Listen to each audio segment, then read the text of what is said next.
고위공직자범죄수사처가 사건 사무 규칙을 만들면서 다른 수사기관에 보낸 사건의 수사가 끝나면 이를 다시 공수처로 이첩할 것을 요청할 수 있도록 했습니다.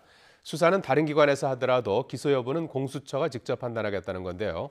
앞서 검찰이 반발했던 방안을 규칙으로 명문화한 것이어서 검찰과 갈등이 격화할 가능성이 제기됩니다.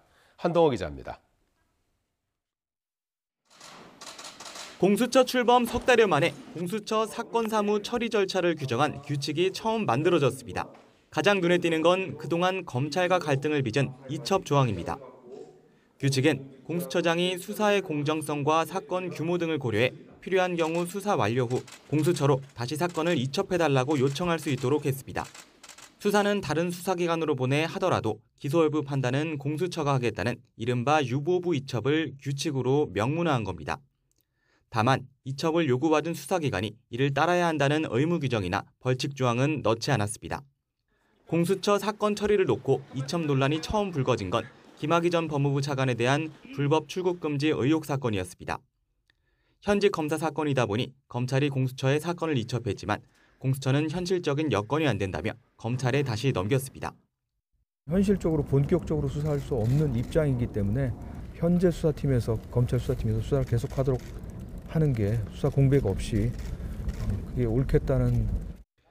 이 과정에서 공수처는 기소 여부는 직접 판단하겠다며 검찰에 수사 완료 후 송치하라고 요구했지만 검찰은 이를 거부하고 재판에 넘겼습니다. 앞서 벌어졌던 검찰과의 갈등이 재현될 수밖에 없는 상황으로 공수처 관계자는 김학의 사건 재판부에서 유보부 이첩에 대한 판단이 있을 것으로 보고 있다고 설명했습니다. 이번에 공포된 공수처 규칙엔 이첩 조항 외에도 검사 범죄에 대한 다른 수사기관의 수사 중지 조항이 담긴 것도 논란이 예상됩니다. 다른 수사기관이 검사의 고위공직자 범죄 혐의를 발견하면 수사를 중지하고 사건을 공수처에 이첩해야 한다는 겁니다. 공수처법의 이첩 의무 규정을 좀 더 구체화한 거라는 게 공수처 설명입니다. 공수처 규칙은 공포됐지만 이첩을 둘러싼 공수처와 검찰의 갈등은 계속 이어질 것으로 보입니다. YTN 한동우입니다.